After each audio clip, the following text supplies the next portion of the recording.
Welcome to Picks with the Professor, the show where a real statistics professor gives you sports betting tips. This is college basketball for Monday, January 15th, Martin Luther King Jr. Day. Cousin Jared, to quote The Good Place, in the words of Martin Luther King Jr., who I believe to be a great man, when he gives you haymakers, you get back up and keep fighting, or something like that. I don't remember what the quote is. And I think that's rather appropriate because last week kind of knocked. I think he says when knife knocks you down, you get up and throw haymakers. I don't know what it was. We got a little knocked down last week. We did. You can see there's more red than usual on this recap. Best bets did not go well. A-grade money lines just really let us down. It was the worst week for A-grade money lines of the season. And you may look at that and be like, well, I hope it was. And that actually brought them slightly into the negative for the season. The first time, I think, all year. Other than a blip maybe very early on with little data. A-grade spreads, which we brought back last week, did well last week. This week, meh.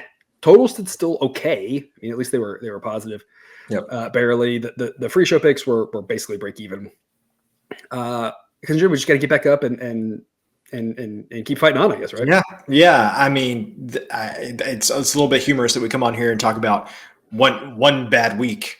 And it's like, I think back to baseball season where, we've had bad months and same with college football had bad months. And there's just so many college basketball games that, we talk about making money in the long run. Sometimes it may be more apt to say make money in a large sample size, and it is you can usually fairly quickly get to a large sample size with college basketball, and so it is more surprising when you have a down week. But hey, it's 1 week. We're moving on. Feel good about this coming week. Yeah, and of course NFL starting off has gone great again for us. Shocker. So at least we have that for us. Yeah. But I think this is a good opportunity for viewer if you're new here, or if you're newer here.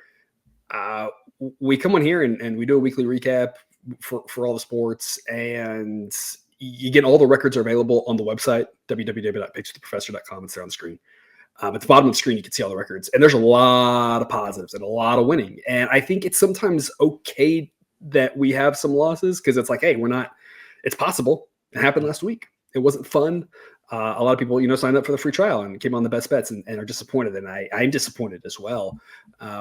Trying to look at it from glass half full standpoint is, hey, look, we have losses. We aren't going to run from them. You will see them. And that's what makes the fact that we were positive for the entire baseball season the last 2 years. We were positive for college football for the season. We were massively positive for the NFL. We're still positive for totals here on the season. It's kind of like, you can trust that we're not lying on the positives because we're not lying when things were bad as they were last week. But hopefully we can bounce back this week. Saturday, at least, maybe turn things around a little bit for us, got things going back in the right direction. I think the other thing to kind of comment on last week was a crazy week with regards to all of the upsets. And is like every home team won except for like the one that didn't. Which was weird, one of those things, Illinois, I guess, being the one to talk about Sunday, right? That was the home team that didn't win as a right team, but all the big losses. And it's like, that kind of happens in college basketball, but there are a lot of weeks in college basketball where like every team in the top 10 wins, right? And it's like one home game, one road game, like they just all win. And I'm not saying that we're relying on that necessarily. What I am saying is we're relying on an average game. And when things get really weird, actually one way or the other, it kind of doesn't bode well. And that's where the large sample size helps us because it balances up the long run. I don't think last week was representative. And viewer, I think you can probably agree with that. So that's what I'm saying. Last week was so weird. If that was the way every week went, the number one team in college basketball at the end of the year would have 10 losses. 12 losses or something. And maybe that's where we're going, but I don't think we're there. And so that's kind of my hope, is that it just wasn't very representative. Hopefully we can bounce back strong this week. If you haven't yet, you can still sign up for a free 1-week trial. See if we can turn things around. We like, having you over there. A lot of extra information. You'll see more of it during the show today. And of course, the Discord chat where we have a lot of fun ad-free shows, the extended cut where we'll talk more hoops, all sorts of fun there. That QR code will get you there, link in the show description. Otherwise, we'll get to it. Starting off, we got a handful of day games. Start off with a big noon Monday, Ohio State and Michigan, the game, right? Except it's not, because in college basketball, these two teams aren't great at this point. I don't see either team making the tournament unless something crazy happens. Ohio State's been okay. Michigan's just completely fallen apart. Yeah. As you can see there, Ohio State number 54 overall, Michigan number 83. Just not great for either one of these teams in a just Big Ten. That's just a bloodbath. It seems like every week. So Michigan 9% likely to win. Their best player, I would argue their best player, suspended for 6 road games, has sort of the first of those suspensions. It sounds like it's academic, and they just want him to stay on campus, study, not be traveling or whatever. As a former college athlete myself, I completely get that. When you're on the road a lot, Yeah. in order to get work done, it's hard to be motivated to study on a bus.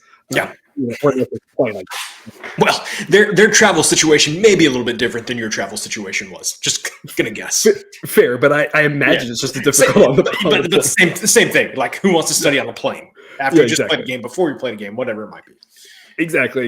And so home games, though, he's able to suit up and able to play, and he's a big difference maker. And that's where this is a pretty even contest, slight edge to Ohio State on a neutral court. But as we're seeing the home court edge, we already knew it was strong in the Big Ten. It's a little bit stronger than this in the Big Ten. Jake and I talked about it on Saturday.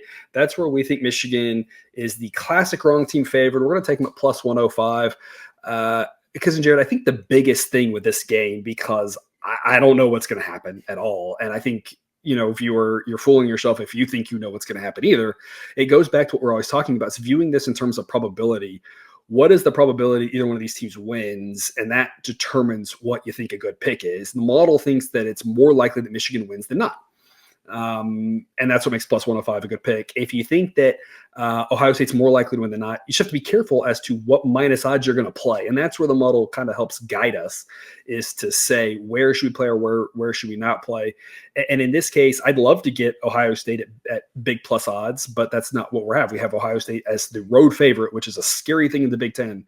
I'll take the home team at plus 105. Because, Jared, what's your take? So Ohio State, seemingly like every other team in the Big Ten, has played 2 conference road games and lost both of them. And I understand that for many reasons, Michigan has had a bad season. You talked about their best player not being able to travel for road games. To be fair, it was bad before that happened. It was. It was falling apart. Yes, it was. I remember being on here and looking at Michigan's schedule and being like, you know what? It's really, I think, forgivable almost with the schedule they had played until things became not forgivable, which is, the past 5-game skid that they have, which included a loss to McNeese State. So, but until proven otherwise, just road games in the Big Ten are just a different animal. And of course, with the rivalry between these 2 schools, that there is going to be an extra little oomph in this game. This, to me, feels like a classic spot where it's like, okay, Michigan has been so bad. If there's going to be one team that they're going to be able to really come out and play their best against, I think it's going to be Ohio State. And again, this is mostly if you just wanted to, and I understand this isn't every game has a number that it's smart to be on one side or the other. But if you just like blindly told me fade Big Ten teams on the road, I'd be like, okay, I would not argue with you on that one. And the fact that we're getting plus odds here, I think that's the biggest appeal to me. If this got down to, even I know Sideline still says there's value there, but this got down to like even odds. I was like, okay, I'm still probably there. Minus 105. Probably with me there. You get to minus 110. This is just maybe a pass, just because even as much as I like fading Big Ten road teams, Michigan just hasn't shown me anything. So minus 105, even money is where I'm still probably playing Michigan. Goes further than that. I don't know. I may sit this one out. And that's, we talk a lot. You've made the comment a lot, right? That the reason we like the A grades is not that we, have any more confidence in one game. Remember, our confidence comes in the long run. We do not know what's going to happen in one game. We have no magic 8 ball. Nobody out there does. And if you've watched college basketball this last week, there were a lot of games where, TCU beats Houston at home by shooting over 50% from 3. Whereas Houston shot like 20%, right? And you just see weird things like that, right? So we never know when that's going to happen in what game. We bake in a little bit of home court to kind of say, hey, it's more likely to happen to the home team. You're good for the home, but even then it doesn't always happen. So we're not trying to predict any single game. But we like the A grades because we say wherever there's error, wherever there's wiggle room, wherever there's the model's kind of missing this or whatever, we still have some cushion. That's exactly why I think, to your point, the model says the A grade threshold. And again, you can get this A grade threshold for every single game. And while the A grades didn't do well this last week, in the long run, we have a lot of faith in them. It's the same process that's worked well for NFL, college football, and Major League Baseball. And up until this week was very positive. And I'm sure we'll bounce back here. It says the A grade threshold is minus 105, which goes back to kind of what you were saying, I think intuitively, just thinking about it like, I'm not playing Michigan at big minus odds because they're not that good. But at home, around even money, it makes a lot of sense. And the model would still say that the accurate price should be minus 143 on Michigan. That doesn't mean we'd play minus 143 because, again, we've lost any edge, any air one way or the other, and it's just not got a lot of value. At that point, like you said, it's a pass. But at minus 105, that's the A grade threshold. That's where it kind of flips down to a less likely play for us. And so, yeah, plus 105 even money, pretty good investment on the home team. You typically would think maybe day game, sleepy, whatever. But with this rivalry, I have to think that, it'll be a packed house. It won't be that sleepy. And on top of that, while there's been a lot of weather in the country, people still know how to get around in crazy weather, right? Unless it's the Buffalo stuff. Well, unless it's the Buffalo stuff. Well, and speak for yourself, because who really cares if it's even any frozen precipitation here in Houston? It's just stay off the roads. It's freezing. Anyway. Yeah, Siena being in the north, it probably can handle getting around. So we're going to take the home team plus 105 A grade pick. On to another Big Ten game, Iowa and Minnesota. We're going to talk about the total on this one. And we'll actually come back and talk about the side a little bit too at the very end. But the play on this one, if you've been following us at any time, we've long talked about Iowa, their offense, their pace. The fact that the better offenses are among the top in college basketball. Now they're better than the better defenses, et cetera. Iowa's defense is potentially the worst in the Big Ten. It's not very good. I know that much. We're projecting almost 170 points, again, on average. Don't know what happens in one game, but that makes over 158.5 an A grade. We've done really well with these Iowa overs. We're going to take it again. It is Iowa on the road, but I believe the last road game or last two road games, I can't remember which one, Iowa on the road has put up a lot of points, and their defense has come through by giving up a bunch of points as well. And so, it doesn't really matter which way it is. It's a double-edged sword with Iowa, which is perfect. They can score a lot, they can give up a lot, and that's exactly what we're hoping for here. You saw the home court work for them against Nebraska, where Nebraska, the best three-point shooting team in the country, could not hit a three to save their lives, and Iowa shot lights out, almost got to 100 points. If that works for them or against them, it doesn't really matter. We don't care who scores. We just need someone to score. Over 158.5 A grade pick. Cousin Jared, what are your thoughts? So we just talked about backing Big Ten teams on the road, how it's something that I don't feel great about. Iowa already has a little bit of an issue on the road. So I will say that Minnesota might be a side that I would be looking at here as well. I bring that up in this conversation because if this game goes under, it's because Iowa probably has an off night by their standards shooting. And you talked about how they shot really well at home. And unfortunately, we've seen that 100 gazillion times, that Iowa is just lights out at home. And then on the road, they're just like, meh, they're okay. But what we can hang our hats on here is that Iowa has the 121st ranked defense in the country, which, in absolute terms, not that bad, but relative to the offenses that you're going to face in the Big Ten, that kind of makes things a little bit more difficult because you see Minnesota clearly outclassing them. Minnesota's offense versus Iowa's defense is definitely advantage Minnesota. So I'm going over 158.5 here. Iowa plays too fast. Minnesota has a good offense. Iowa has a bad defense.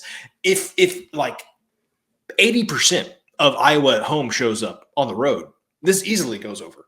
You just never know what you're going to get. But I'm going to hang my hat on Iowa's bad defense, their fast pace, and Minnesota's good offense. And of course, as we mentioned, the last road game, they gave up 83 to Wisconsin, who's not usually putting up those sort of numbers. Yeah. And then the road game before that also went over against Iowa State because they give up 90. And so it's kind of where we say, like, hey, they don't have a good defense. They give up a lot of points, and you just never know which way it's going to go for them with regards to hitting or not hitting and whatnot. We like the over because in general, we got 2 shots on goal. And if either one of those comes through, if the Iowa offense is hitting or if the Iowa defense looks lost, and gives up a bunch of good 3-point attempts at that pace, this game probably gets into the 160s. If neither happen, that's going to happen from time to time. But, that's the way it goes. Like I said, we talk about, we're not predicting every game exactly. If both happens, this game might get to 180, 190. If home Iowa shows up, they're going to score a lot. They're still going to get up a lot on the road, and it's going to be a bonkers game. Because you already kind of mentioned the side here, and so let's talk about that. Here's your screenshot of, again, what you get every game on Dub Club, little cheat sheet. You get a little table as well. With all the games just as like 2 lines each. You can kind of digest it all, color-coded for grades and everything. You can kind of see here if you also, and again, if you're with a Dub Club, you kind of you already get the graded pick, so you don't have to reference this.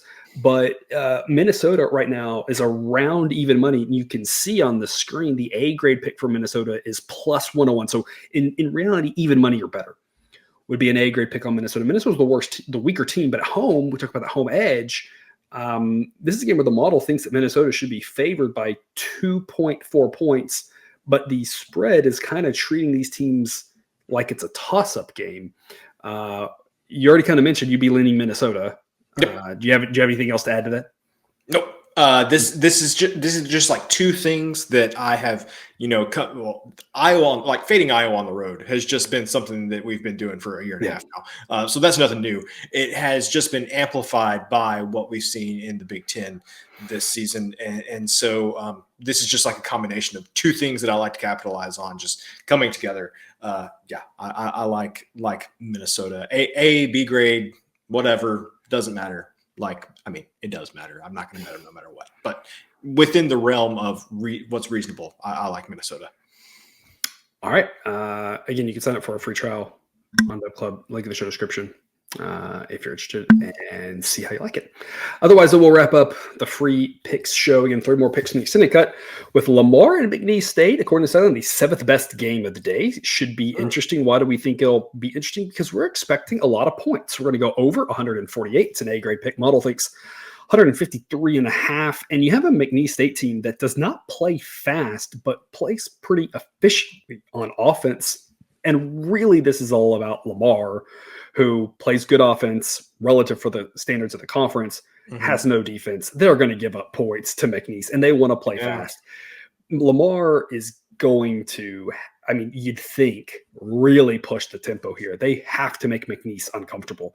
McNeese is the better team. They're the class of the conference. We've talked about that here, I believe, on the extended cut. I don't think we've kind of mentioned it here. We mentioned when they play Michigan, they're a very good team for the Southland. They're the class of the conference for sure. And they, to me, don't have to game plan this and think about how we can scheme to win this game. They're at home. They're the better team.